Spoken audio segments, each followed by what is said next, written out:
Ready? Yeah. Okay. Hello, everyone. I'm not feeling so nervous. Thank you all for coming. Thank you for being here. And yeah, so this is the official launch of this, my second baby. Yeah? So my second book. We're gonna talk, it's a bit of, we're doing some freestyle, and I want you to get to know each other. Some of you know each other, some of you don't know each other as well. So I want to start off by just saying thank you all for being here.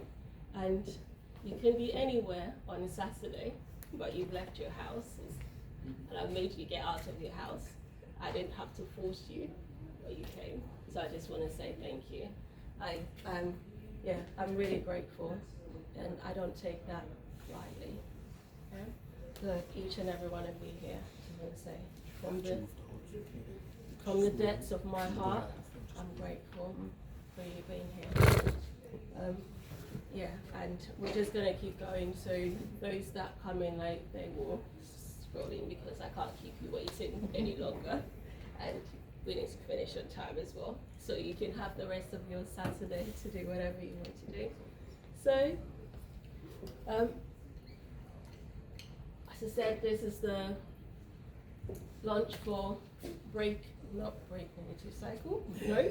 So, this is the launch for Guilt and Shame, which it will be out officially on the 30 days out? On the last day of this month, basically, 31st of July. So, at the moment, all the copies, I'm the only one that has copies. So, we are launching this today, and you're all joining me here. So, as some of you know, and also for the recording, I'm just going to keep things quite formal as well. Yeah. So, I'm Eunice, the founder of company One Voice Therapy Limited, and that's where, in terms of, if you want to find out a bit more, we will talk a bit more about that. But with regards to the focus of today, what I would like you to do is we're going to start off with a bit of an icebreaker, and I'll start it off so that you know what it is that I would like you to do. Yeah? So, I know some of you have already been talking to each other, like, how do you know Eunice, how do you know Eunice? Some of you know me through work, some of you are my family, some who are coming and are not here yet, and there are some of you at the back who I've never met, so again, thank you for being here. A bit about me, as I said, I am the founder of One Voice Therapy Limited, which I founded 5 years ago, but I'll talk to you a bit more about that. I'm a lover of God, as it says there. Something which is not on there, I sing. That's part of the, she was like, how do you know her? You know me as a singer. So that's you might know the different aspects of things that I do. So, I'm going to have a number of hats that I wear with regards to Eunice the runner, Eunice the singer, Eunice the cheeky, the sister, the whatever you want to call it. Yeah. So as it says there, in terms of who am I and what I do, I like to educate people. I like to make people come out of their comfort zone, because I've had to go through that myself. So in terms of being complacent is something that for a long time I was very uncomfortable with certain things, and I guess when it comes to where the title and all the books about, I'll go through it, but I don't want to jump too far ahead. So what I want you to do is I want you to tend to the person next to you, or just have a bit of an interaction with each other. I'd like you to introduce yourself to them, tell them what your name is, and whatever you feel comfortable doing, just so that you can get to know each other. And I can see people are just pulling faces like, yeah, that's actually, some of you know, yeah. Yeah. Hold on, don't just say hello to Dad. Move. Move around. How are you? Thank you. Yeah, mingle. Anyhow. Yeah, but everyone calls me Liam. All my family calls me Liam. Liam. Okay, I'm family now. Liam. Nice to meet you, Liam. Nice to meet you. How do you know She's my sister. Yeah. It's nice. So just wanting to get to know each other a little bit. Yeah, so they might call me Liam. Yeah. How do you call me? I met him. He's Introduced me to husbands for Eunice, and now Oh yeah. I hate The tiger dance. I cannot be without them. It's really bad. So no, I met her when she was working as volunteer.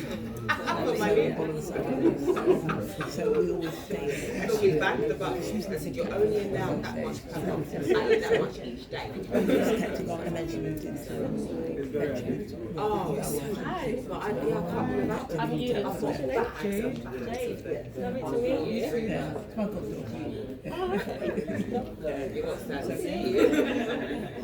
I've asked people to introduce themselves. Okay. So try not to sit next to someone you know. Say hello to somebody else. Yeah? Since university and stuff right now, I'm an intern right now, working with the British Heart Foundation. Yeah, helping them deal with patient data and information. So then researchers can do research. What are you interested in doing? I'm looking to get more into like handling data like that. I like software. Not specifically research, but more so like dealing with large amounts of information, cleaning it so then people can actually work with it and use. I think like having an impact through data is really interesting. Have you worked with AI? Not yet, but as I progress further, You just had it introduced. So I work as part of in the headquarters. Say it again. And it could be She used to be where I work in S14. Oh, okay. See, I'm glad that you're getting to know each other. So ministries was the big that, and so they sort of set up an infrastructure where we could work within an internal system using so it's not being used to our being used to train the laboratories or whatever. Fantastic. Yeah. So there's loads of departments, there's court teams. So as lovely as those conversations are going, I'm going to stop you.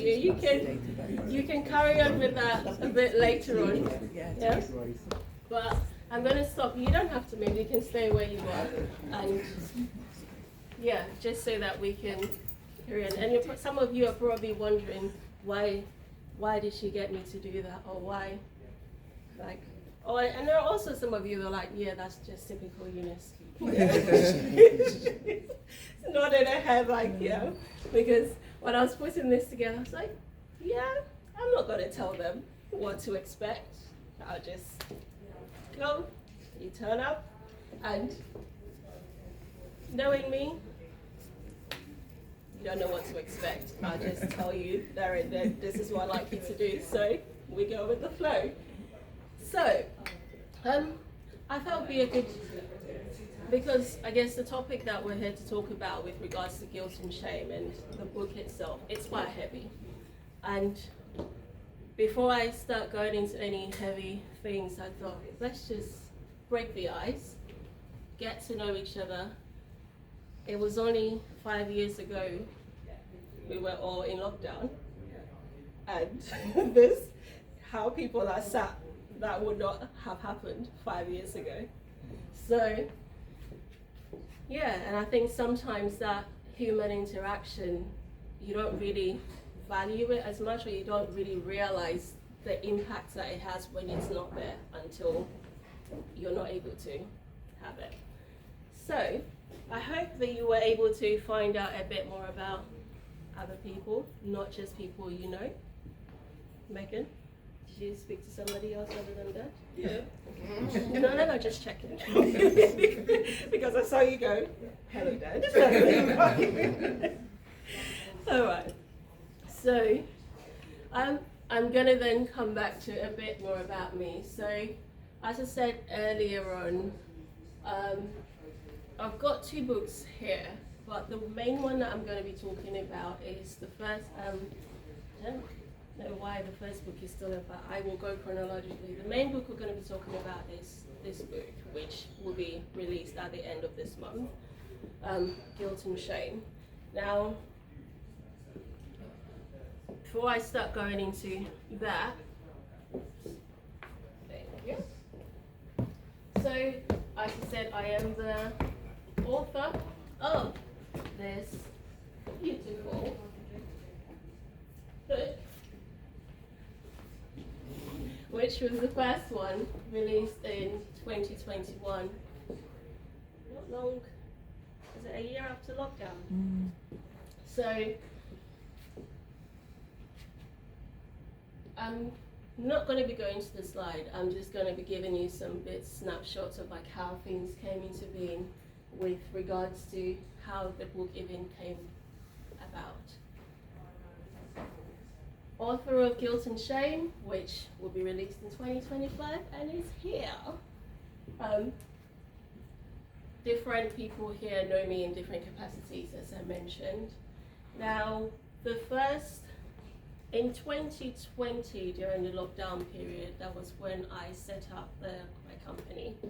And initially when I set it up, it was called Victorious Women Breaking Barriers. So on some of my things, you will notice that the logo is different and the name is different as well. But I have had the blueprint written for over 15 years of this is what I wanted to do. And it's actually, it's an honor for me having you here as well, Lara. And Lara is someone that I met when I was working in a prison service. How long ago was that? 2012.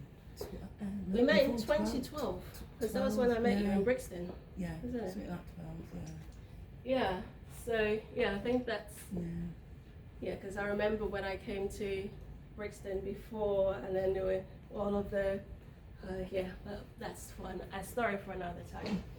So, but it's been a journey, and some of you know me personally in terms of some of the things that I've been through, some don't really know anything about me. So, I am one of 10, some of my siblings are here.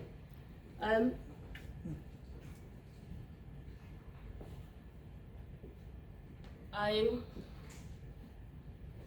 thinking in terms of how far back do you want me to bore you with things? Alright, so I'll just keep moving through and then as we're going along.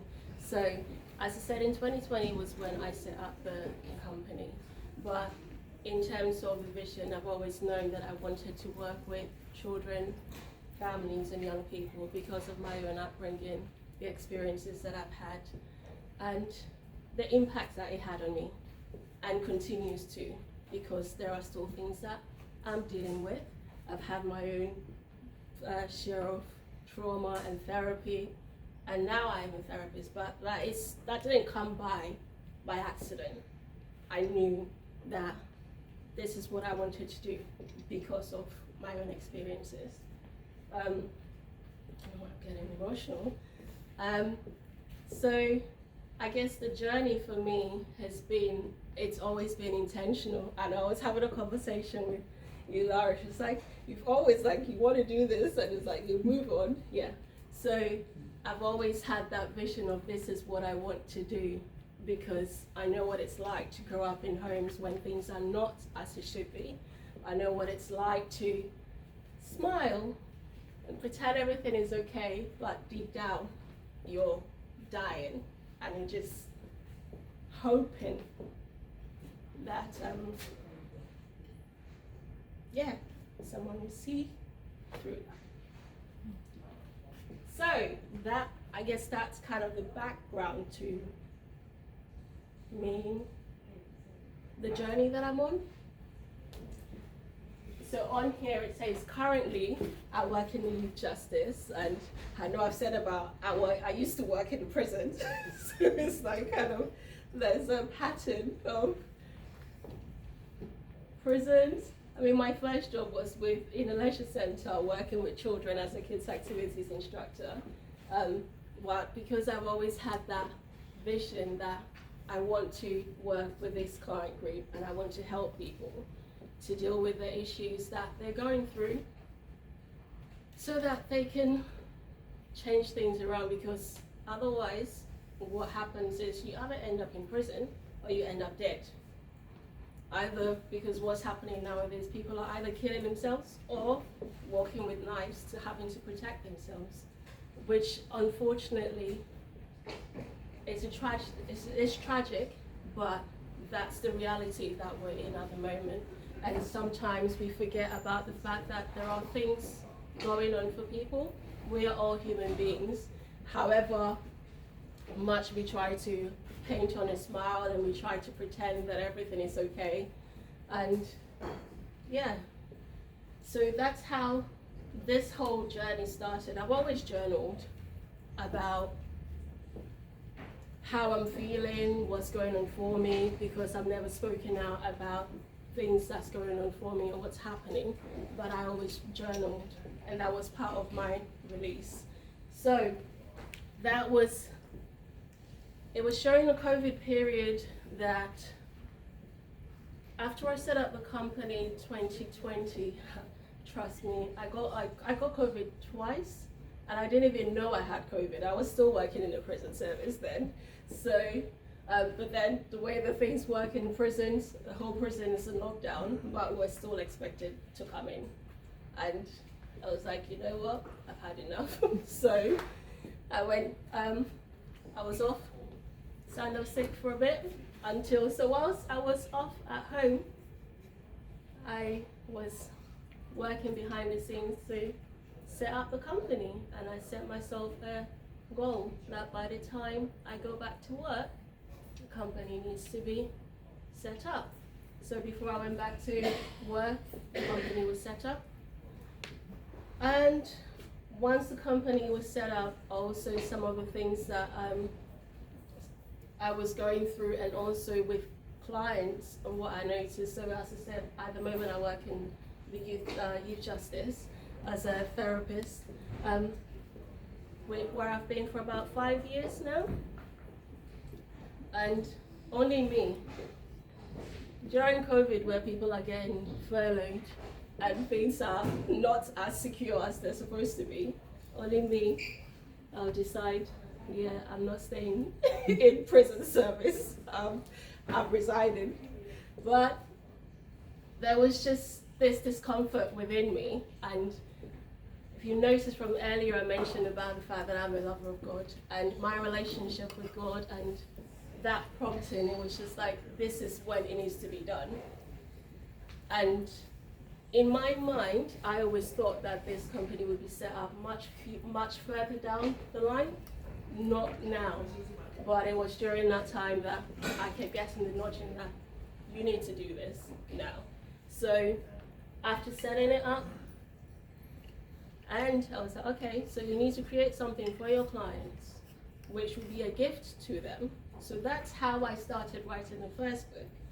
And my plan was, it was just going to be something small as a gift for others. I wasn't planning to actually turn it into a book. It was when I started writing it that I got the prompting that, no, this is going to be a book. So when I was writing this book, that was when I got the titles for 4 other books, or 4 books altogether. It's like, so when you finish this, the next book you're writing is Guilt and Shame. There are 2 other books which I need to write, and all of these books and titles, they are all linked to things that I have experienced, and also things that the clients that I'm working with and what I'm noticing. So it felt very uncomfortable for me when I was doing this, because I was like, I don't know about this, because where I'm from and how I grew up, you don't talk about things. You're not encouraged to even speak out, because you have to just keep everything hush.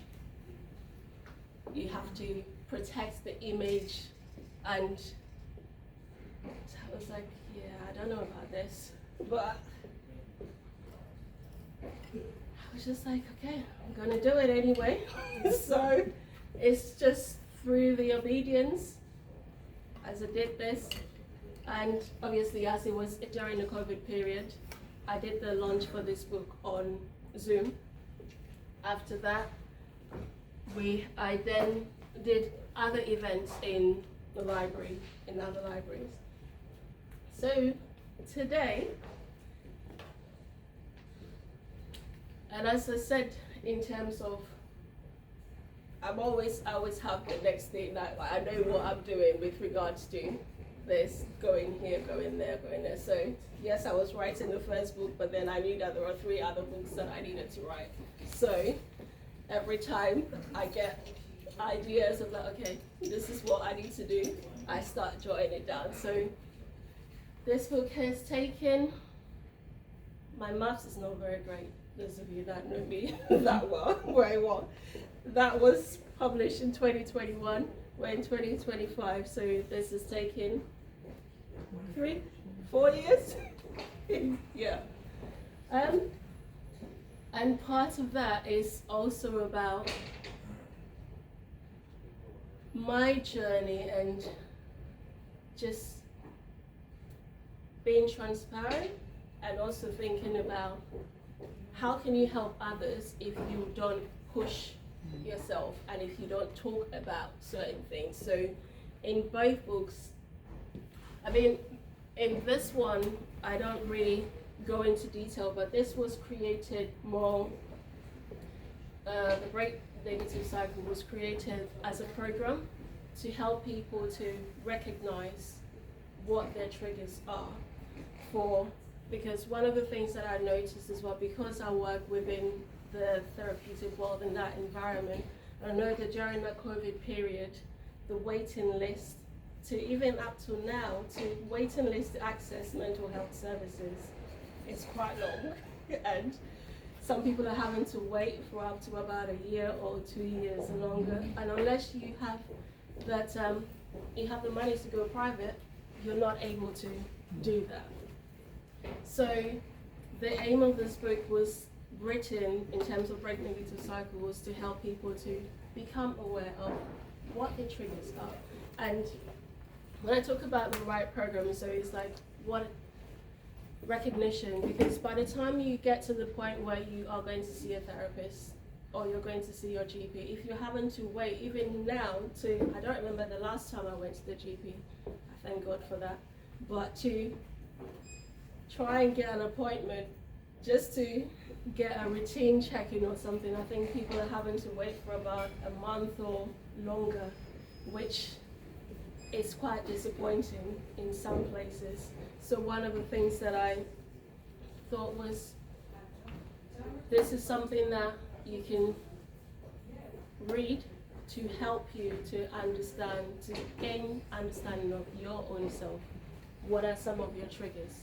Because we all have triggers, and there are certain things that happens that sometimes we think about, oh, you think you've forgotten about them, or you think because I've not seen this person or this person, nothing's happened, so everything is dealt with.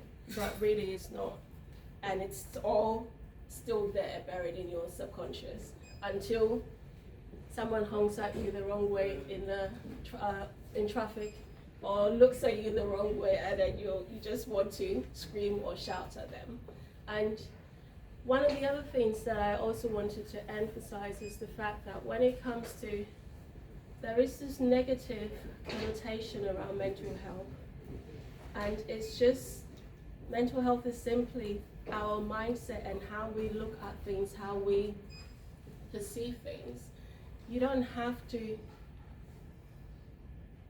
feel like, oh, because if I have this diagnosis, it's a stigma, if that makes sense. So one of the things that I thought was, anyone can get this book, be able to recognize what they are, what their triggers are, and then they can start to become more self-aware in terms of managing their own emotions, some of the things they're going through now, and so on and so forth.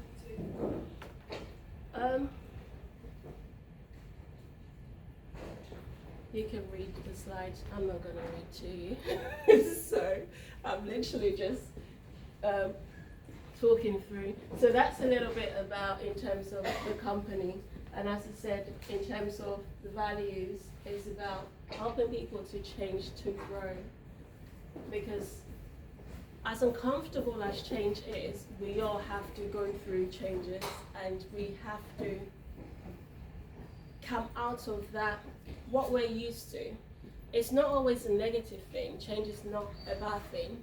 But if you get to the point where you just do things just simply because this is what I've always known, then what is the impact of that on you as an individual, and what is the impact on those around you? And that's one of the things that when I'm working with people, to get them to think about, okay, what are some of your experiences, what are some of the things you're aware of that you were buried away, that you thought, maybe I've dealt with this, or it's not really a big deal. So in terms of my company, it's about basically helping people to, so it's about education, breaking barriers, and inspiring that there is hope. I'm going to share this, Laura. I remember the first time when I met you in prison. We're talking, and I don't know when you shared this with me, but I remember you saying to me that you got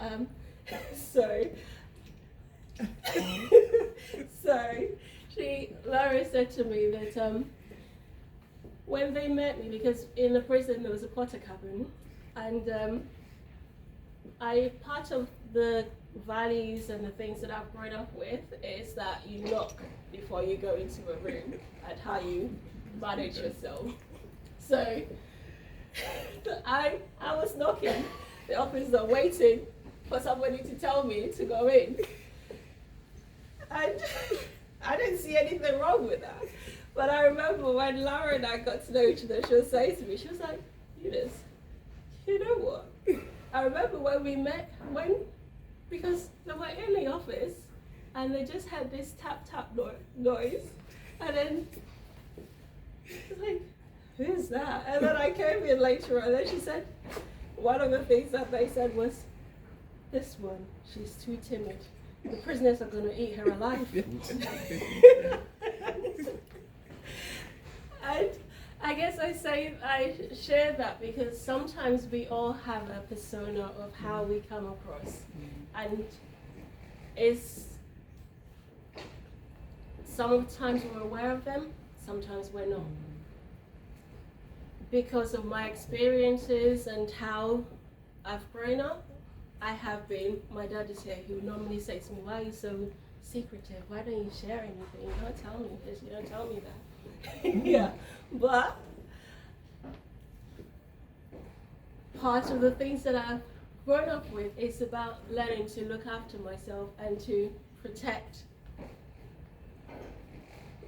myself and also others around me, and which is translated in terms of how I come across. And it's that I remember even before I got my first job when I moved from the prison, my first interview, they said to me, I asked for feedback and they said, oh, you didn't do anything wrong, it's just that we felt that you come across as very quiet and shy, and we don't think that you'd be able to deal with the work in prison. So and I was like, I cried after that feedback, and I thought, who do you think you are? How dare you guys make these assumptions about me? And I guess I'm saying this because there are different sides of me, there are different aspects of me, but all of those parts are what makes me who I am. There are times where I'm very quiet, and yes, by nature, I am quite reserved, but I also know that started from somewhere, and it started because of the things that I went through, and me having to just go into this shell where I didn't really feel like I deserved to live, and that there are things that I don't go into too much detail about this, but I think when I spoke about the titles, when I got the title for the books, and they're about things that I've been through and also how it links, we all have emotions. Now, most of the times,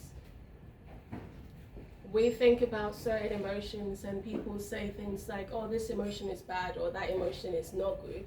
But in my mind, and also part of my training, there is no emotion that is negative. Any emotion, depending on whether if you are 100% excited, if you are feeling really low, whatever the emotion is, it can either be helpful to you or it can be unhelpful, depending on how you interpret it and how you the impacts that it has on you. But when it comes to mental health, we don't think about the fact that the way that our emotions impact us, how they affect every part of us. It's not just what's in my head. It affects some of the things we talk about. Some of you who are here are in the field of mental health, and so you will know when I talk about ACEs in terms of adverse childhood experiences. And this is as big as I think it's over 2 decades research about the impact that childhood trauma has on people, not just as they're growing up, but even to the point of when they're adults.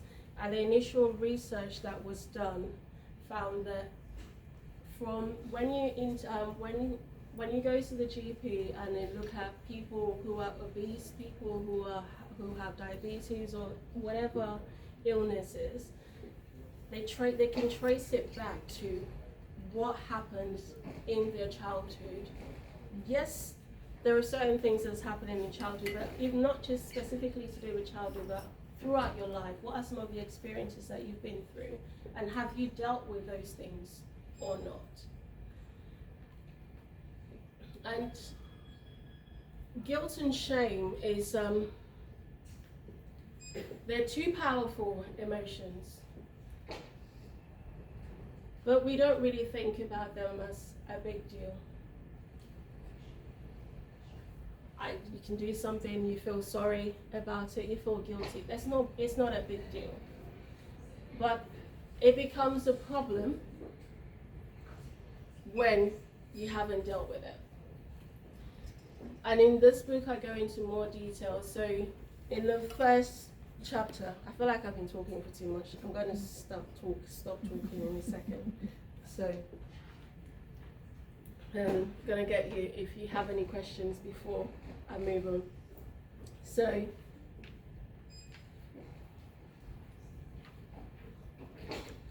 what I've done in this book is split into 4 sections. So in the first chapter, which is about comprehension, I introduce what guilt is. I introduce what shame is. And then I go on to kind of talk about what trauma is, because sometimes as well, we live in this world where sometimes people don't want to hear certain languages or certain labels. It's like, oh, I don't have any trauma, or I don't have any mental health issues. There is nothing wrong with saying that actually you're not in the right place. And that is something that people have to be aware of. So I talk about that, and also part of what I do in this book and also in the first is that I put some questions for you to ask yourself, to get you to challenge, as if you are sat with me, or you're sat with your doctor, you're sat with whoever, to ask you what's going on for you today. So in the first chapter is about introduction to guilt and shame, trauma and ACEs. We talk about emotions, and then in chapter 2 we go into insight and awareness, where I talk about attachment and relationship styles, the impacts that has also when it comes to this title. And then I talk about Dwight's mindset. Once you've got a copy of the book, which I'm hoping you will all get a copy. I know some of you already do. For those of you who haven't, you get your copies today. You will be able to go into more detail about it. And then I also talk about, in chapter 2, I talk about the compass of shame. Chapter 3 is about liberation. So the trauma-informed perspective, followed by recognition and acceptance. So I basically break everything down with regards to what can you do and how can you become aware of, because when you do something wrong, you step on someone's toes, you don't apologize. Yes, that is, you might feel guilty. That is not a big deal. But when does it become an issue in terms of guilt and shame? When does it start to impact your mental health? And I'll go into all of those details in the book. So, do you want me to keep talking? Do you guys want me to keep talking? Or do you want me to pause to give you a chance to ask me some questions?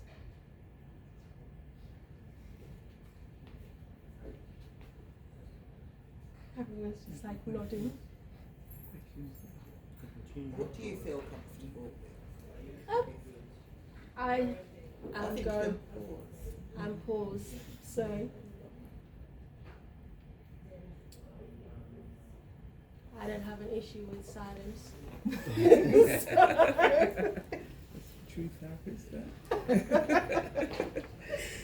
So, yeah, but what I do in the introduction as well is I speak about some of the research out there with regards to worldwide the suicide rate for across the globe, not just the UK.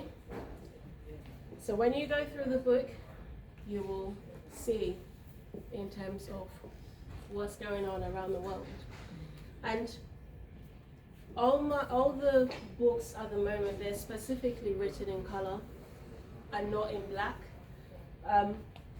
Because one of the things that I've learned as part of my training in various stages is about the impacts of, so for when some people who are neurodiverse and people who cannot read, so I didn't realize this, I actually learned this from when I was in a prison, in terms of the sessions that I was delivering, that some people who are dyslexic are not able to read black and white. So most books and most things are written in black and white background. So we had to kind of adjust the things to then find out about. So that's why you have different. So specifically, that's the reason why most of the both books are just to make it accessible, so anyone can read them. And I'm also thinking about the different learning styles as well. So there are pictures. So when I mentioned about this is chapter 7 in the trauma-informed perspective. So I talk about it, but then I also give you a diagram to break it down about what it is that I'm talking about and the impacts that it has. Chapter 5. This is the cycle of security. So the impacts that attachment has when it comes to your upbringing, whether you've been able to build relationships with your caregivers, whether your parents, whether they are your guardians, your siblings, whoever it is, the impacts that it has on you from childhood, as well as how you interact with people around you. And I guess when the reason I shared this story about how I might be perceived by others is I might come across in a certain way by people, unless you're very close to me, you don't really know what I've been through. And even some of the people that are close to me, they don't have an idea because I'll just keep it in.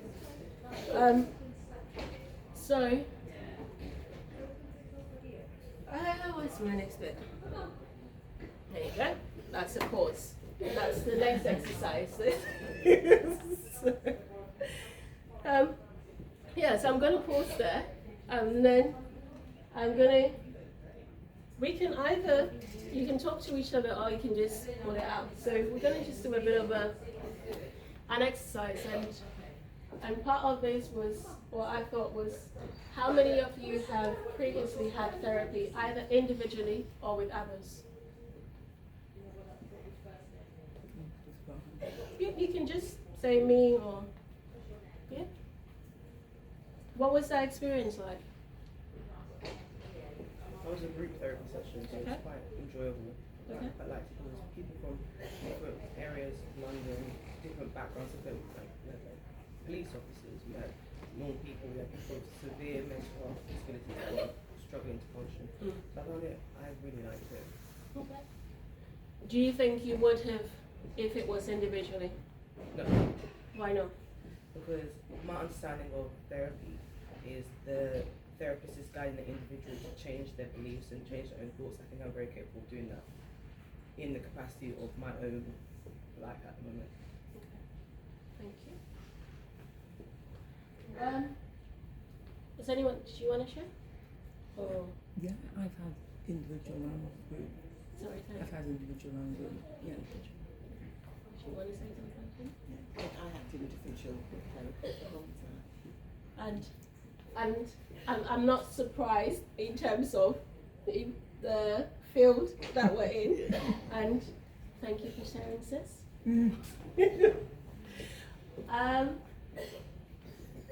I guess in terms of, is there anyone in here who hasn't had that experience of individual or group therapy?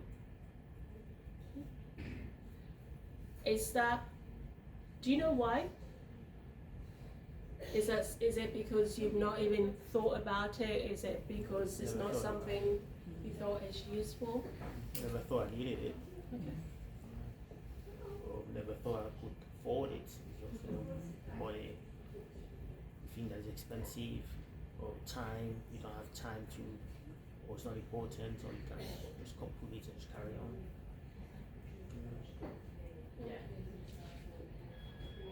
And I guess the reason why I'm asking these questions is because I want us to think about part of this is part of, like I said, that's why I introduced myself earlier about I get people out of their comfort zone.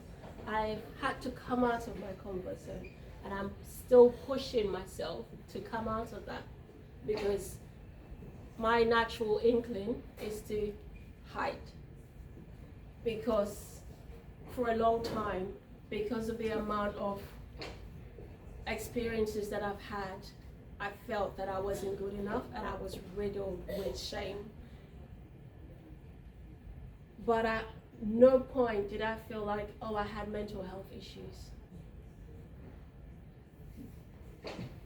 But I, as a therapist and being trained now, I know that I have been depressed. I have never had a diagnosis for depression, but I know that this has been part of my journey.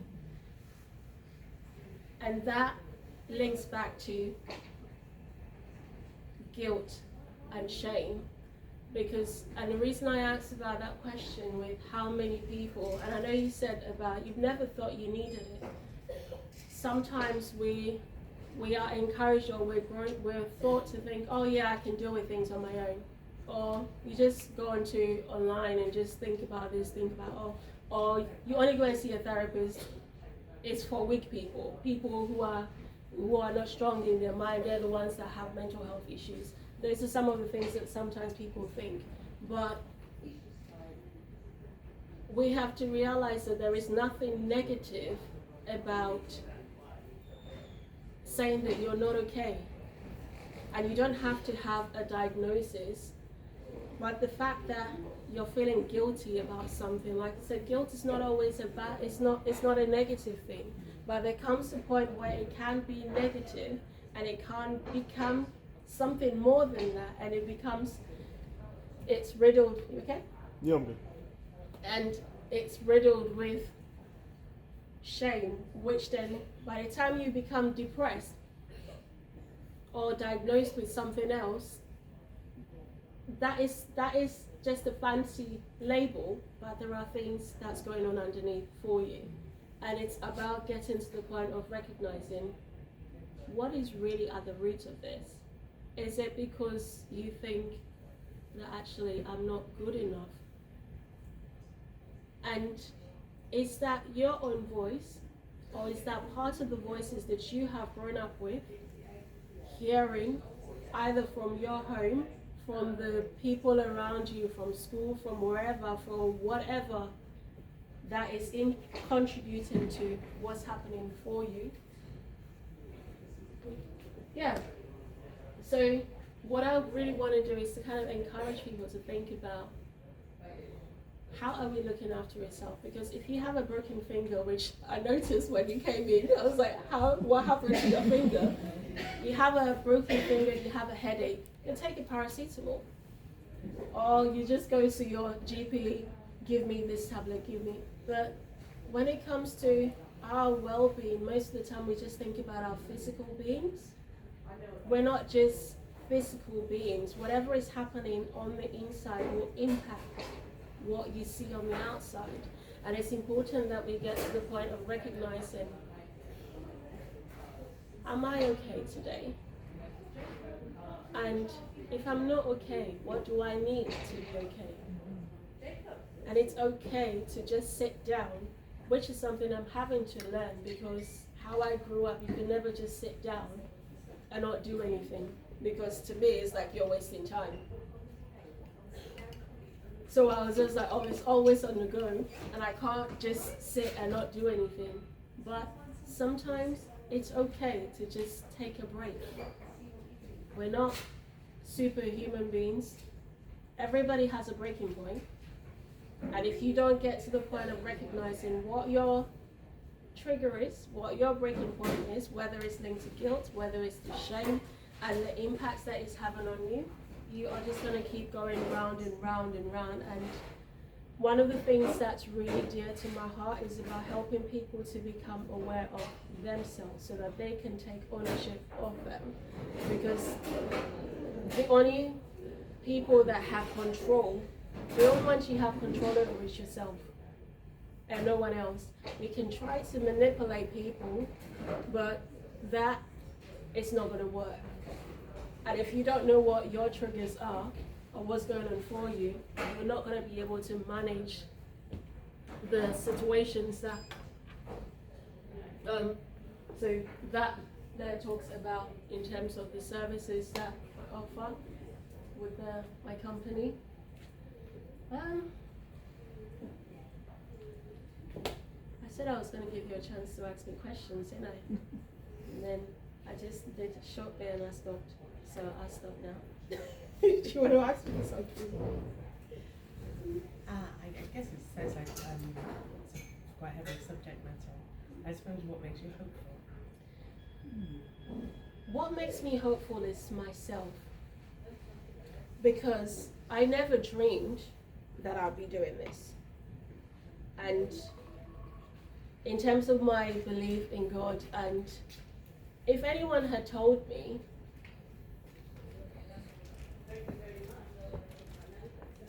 let me see how many, if anyone had told me about 15 years ago that I'll be doing this, I would say to them that it's a lie. And the reason like I said, I wrote down, I knew that this is the vision of this is what I wanted to do. But because of that aspect of things that I was still dealing with, and when I think back to even when, if anyone, before I went into the prison, if anyone had told me you'd be working in prison, I was like, no, it's never gonna happen. Because of the amount of bitterness, the amount of anger and the stuff that was within me, which you can smile, but nobody knows that. But internally, I knew what I was dealing with. So what makes me hopeful is that I'm stood here and not under war, and the fact that I'm actually doing this because it wasn't something that I thought I would be doing at all. Yeah, hope I've answered your question. Any other questions for me?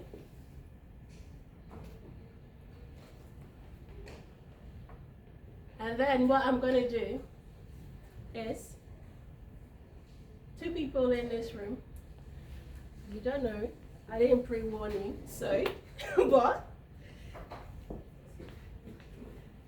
you will notice on there it says forwarded by Serena Mullins. She's right there at the back.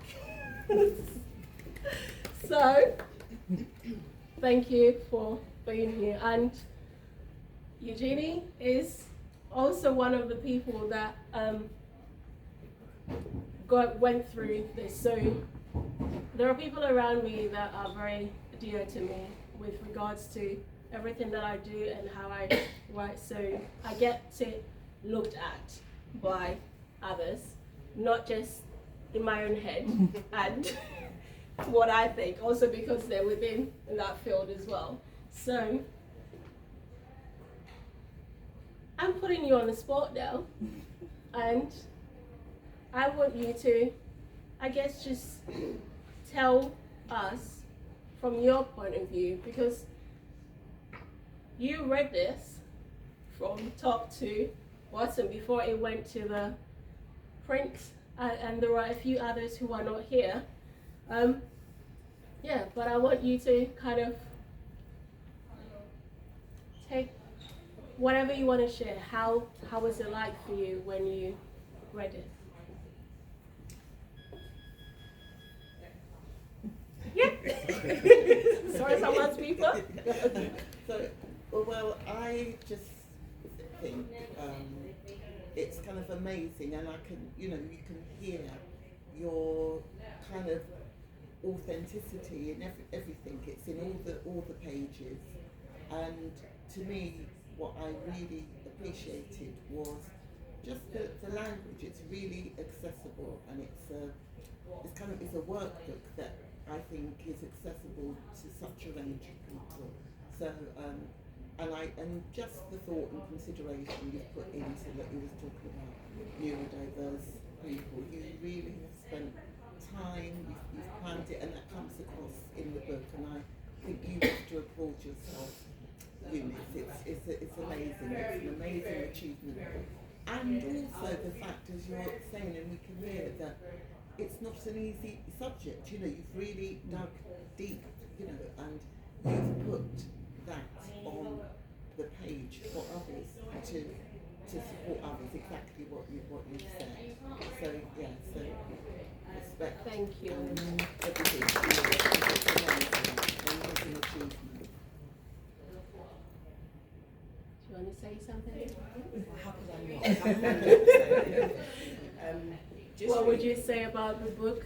And yes,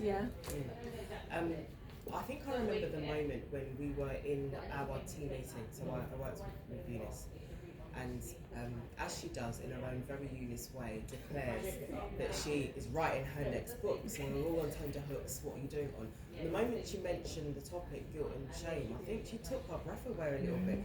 But also, one, because it's not surprising. You know, of course, Eunice is going to go and try and tackle the most difficult, sensitive topics and do it with courage and bravery. That's so her. And at the same time, we were like, really? Guilt and shame? But yes, of course she did. And I think that I spoke to just our admiration of her in therapy, that those two subjects, they're huge. They can consume you.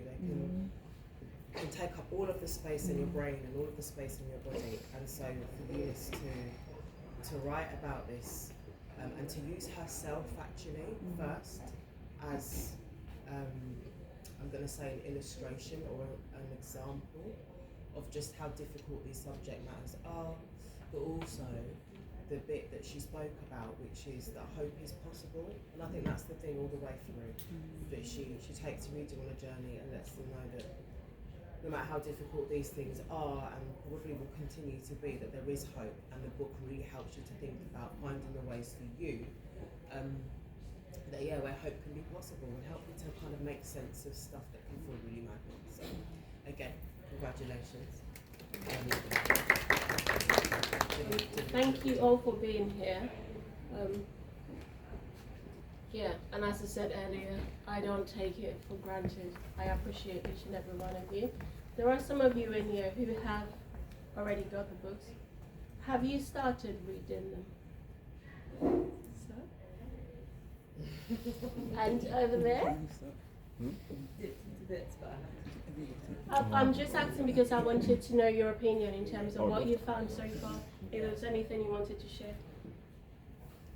Only the little bits in this that I haven't read it consistently, I think, is your honesty and openness about yourself. And I just was aware that I read so few books that have such a sense of the author in them, but there's a real sense of you within the bits that I've read, and just how hard and brave and whatever that is. And thank you for what you said. Are you talking about the sense of self? One of the conversations I had with Lara when I met her in the prison service. You can use this chair.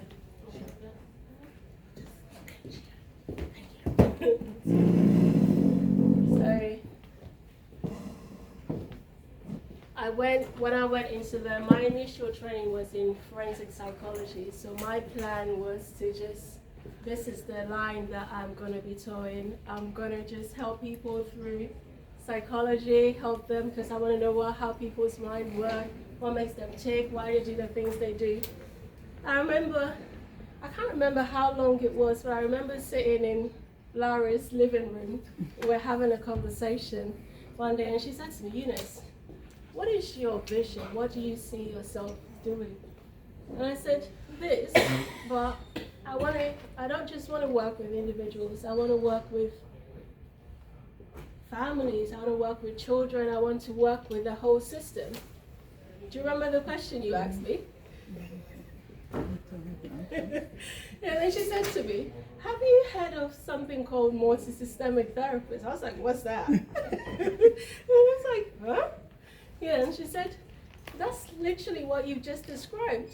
So from that conversation with Lara, that was when, because I did not even have an idea that there was a job called family therapy or a systemic psychotherapist. I'd even how to get there. But it was from that conversation with Lara that I was like, okay, let's go and check. What is this about? So that journey, my initial training in psychology, training as a CBT therapist and counselor, all of that, yes, they helped me to deal with things. But when I started my family therapy training, that was a different thing altogether. And you talked about bravery and getting a sense of the author. Part of that training is that I have to talk about my upbringing. I was like, what is this? I don't like this. I was like, I make people uncomfortable, but why do I have to talk about this in my lectures? Why do I have to write essays about this? Why do they need to know about me for? They don't need to know anything about me, because how I trained was, it's them. You deal with them. You don't tell people anything about you. So, and like I said, it's taken me 4 years to write this book, because I'm like, ooh, do I? Do I not? Do I? Do I not? But part of that authenticity is about just talk about it and give examples. So part of what I do in there is to talk about what are some of my own experiences. And when I talk about something, I give you an example. Most of the examples in there are personal and also relating to things to do with clients. And what I do on the last page, in the last chapter, which is titled Empowerment, so I give you examples of behaviors that are associated with guilt and shame, which sometimes there are certain things that we do that we don't even realize the impacts that it has on us. So I break it down so that you can begin to recognize, oh, so me going to borrow money for somebody is not just linked to because I want to look good, but it's linked to the fact that there is something that's deep-seated there, linked to shame, that, oh, if I don't, what is that going to look like and what's that going to bring up? But the more you do that, the more you're digging yourself deeper into situations where there are people who are in months of debt, not because of their own situations, but because they're putting themselves out there. Now, the Eunice you see now is not the Eunice that I was, 20 years ago. When I tell people that I used to be a people pleaser, they're like, huh? You? Like, they're not, like, really? I said, listen, but I've been on a journey and I'm still on that journey. And I guess I bring that up because in terms of the bravery, it's something that if we're going to be able to come out of your comfort zone and if you're going to be able to challenge yourself, then you have to be aware. So as I said about the fact that within each section I give you questions. So in this bit where I talk about at the end of the chapters on compass of shame, 2 of the questions that I've got here in terms of questions for you to ponder upon is, what behaviors of shame do I display towards others and myself? And why do I do this? So I want you to think about things for yourself, because if you focus on you,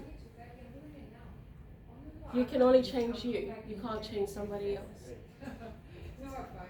And then the other question is, what am I going to start doing differently to manage and deal with shame positively going forward? Because these emotions are going to be there. I'm not here to say that, oh yeah, you're never going to experience them, because you are. It's part of you, it's part of life. But how are you going to deal with it so that it doesn't make you shrink, or it doesn't continue to impact you in a way that you can't really move around and just be you? And even though you're smiling, deep down you're like, help me, or I just hope that somebody will notice that I'm not where I need to be. Just go ahead. So that, I think, is it for me. That's the account details for those that haven't already got the book. I mean, if you have already got it, you can still get a copy for somebody else. Yeah? So, we have loads of copies here. So, the account details are on there for purchase. and then I will sign them for you. Today you get a copy. Remember, as I said earlier, this you won't find it online until the end of this month. So the only copies that are available is here. So it will go live publicly on the 31st of July. So on the 31st of July, you'll be able to search for it online and you will get it anywhere you want. It's available as this, the soft cover. I also have the hard copy and we have the ebook. I have had a few questions about for both books. At the moment, they are not available audio. That is something that I will be working on at a much later time. But for now, carry your paper books and read them. Yeah? So, I'm done talking.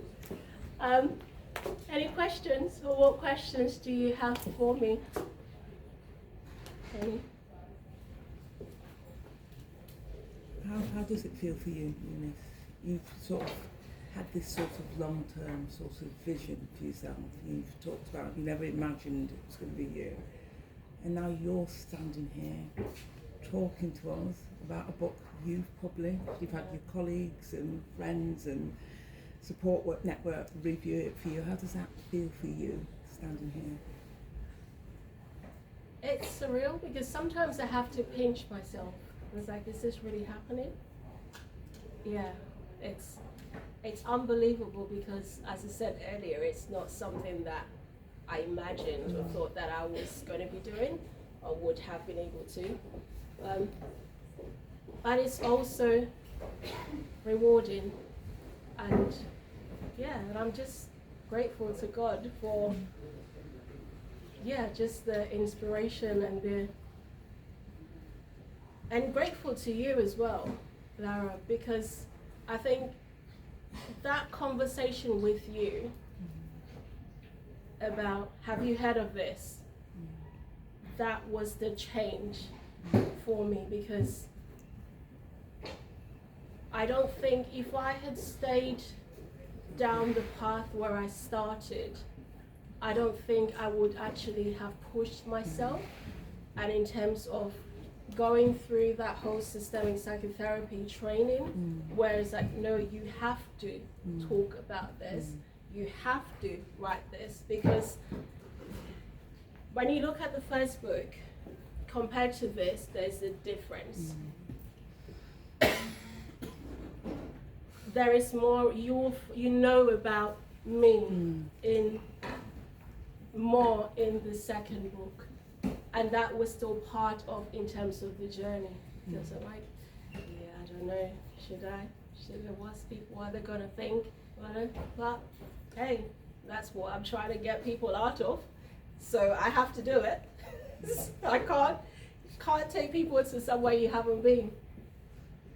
I'm going to feed something back to you. I think I've probably said this to you before, but the reason I think you're where you are is because you have certain qualities. I think I always call you Queen of Understatement, because I think you're incredibly humble. I think you are so humble, and that enables people to talk to you, to give you feedback, to give you suggestions. That means that you go and seek out and you're curious.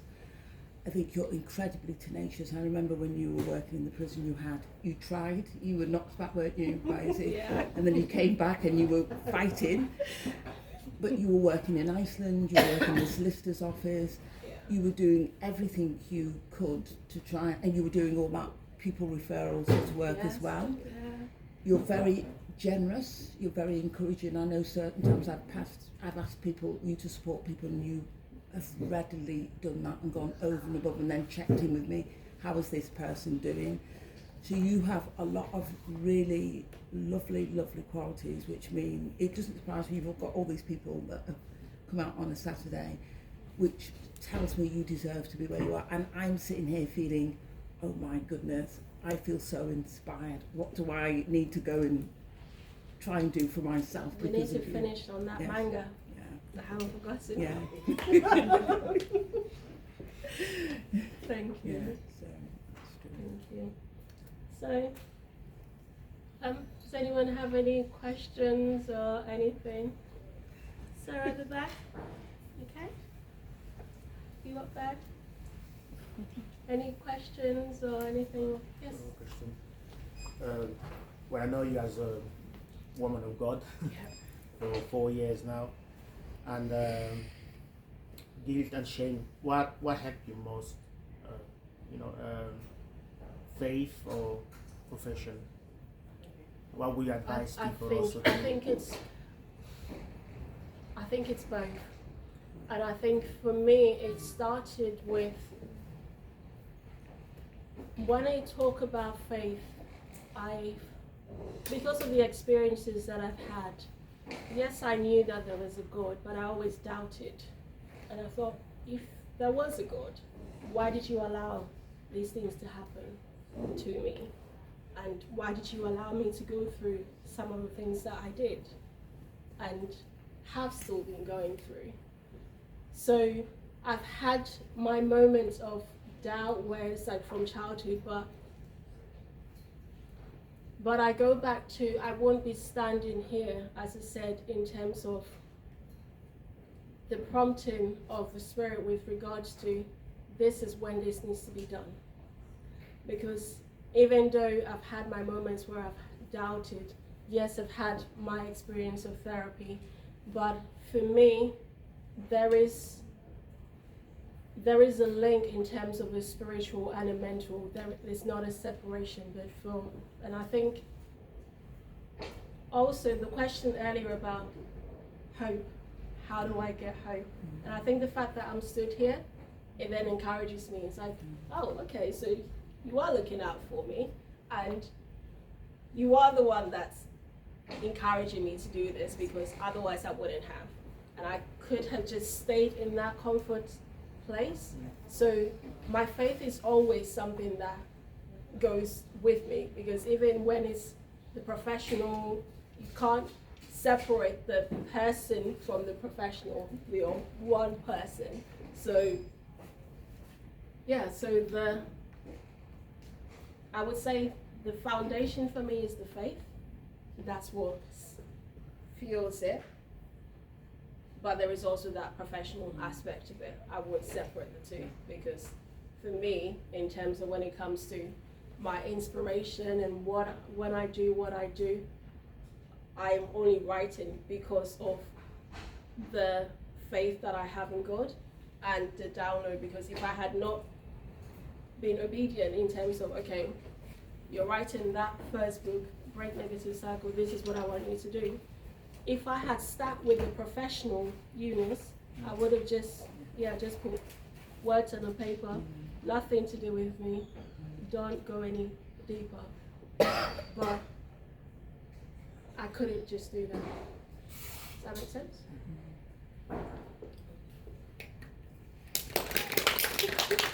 So, any other questions? Oh, sorry.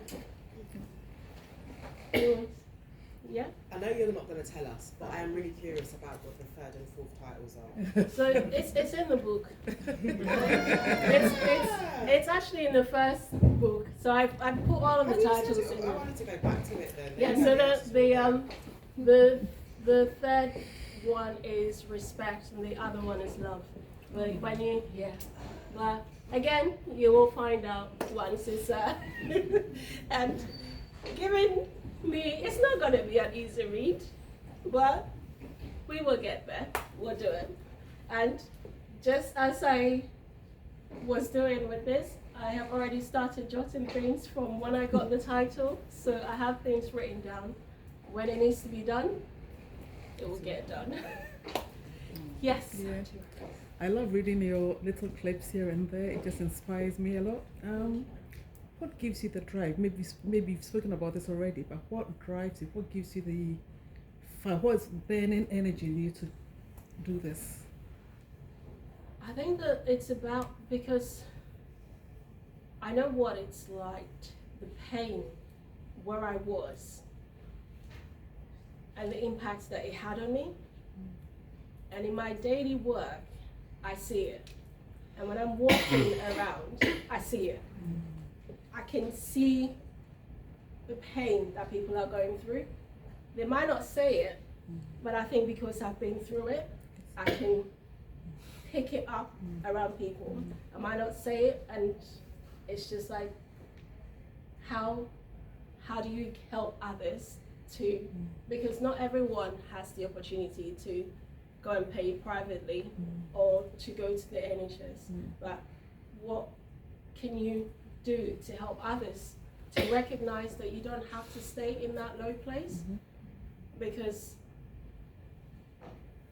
life is tough, but there are certain things that you can't change. I think you're gifted. You're just gifted. You just.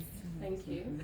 But I don't know if you were here when I said this. If anyone had told me I'd be doing this 15 years ago, I'd say, nah. But it's the fact that I know what it's like in terms of pain, and I can feel it.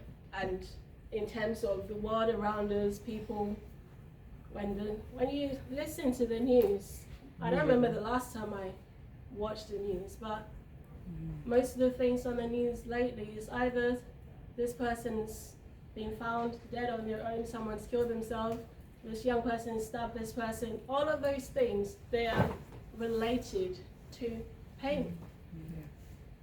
And because you're hurting, you just end up hurting others, which is what I did for a long time. And as I said, I am still having to be conscious of, okay,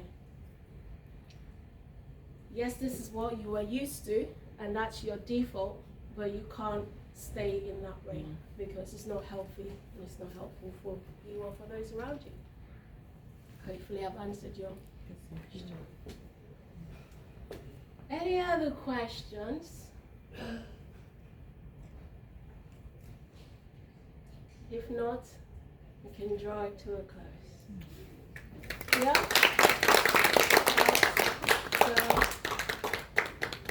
Yeah, and those details there. But that is that. Thank you very much for being such a kind photographer for me like that. So just so before I forget, so sorry guys, just before I forget, I've got some free gifts and things for you guys to take away, and some bookmarks as well. So that's my gift to you with regards to. Excuse me. Pay for that yet? I'm gonna get signed. Yeah, but yeah. So just help yourself, please. When you're leaving, feel free to take one of those bags. Just help yourself, and then a bookmark as well. Yeah. Are you signing? Say that again. Are you signing the book? Yes, I am. So I'm right here. I'm gonna sign them for you. Thank you.